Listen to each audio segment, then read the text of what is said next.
Here I have DOOGEE S96 Pro, and today I'm going to show you how to update apps on this device. So to do this, firstly you have to open the Play Store, then you have to tap here, go to the My Apps and Games, and here you can see all of your unupdated apps and games.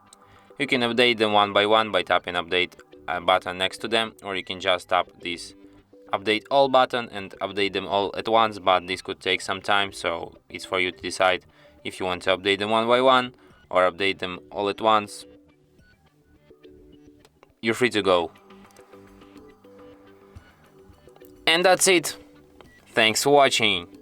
If you find this tutorial useful, don't forget to hit that like button and subscribe to our channel.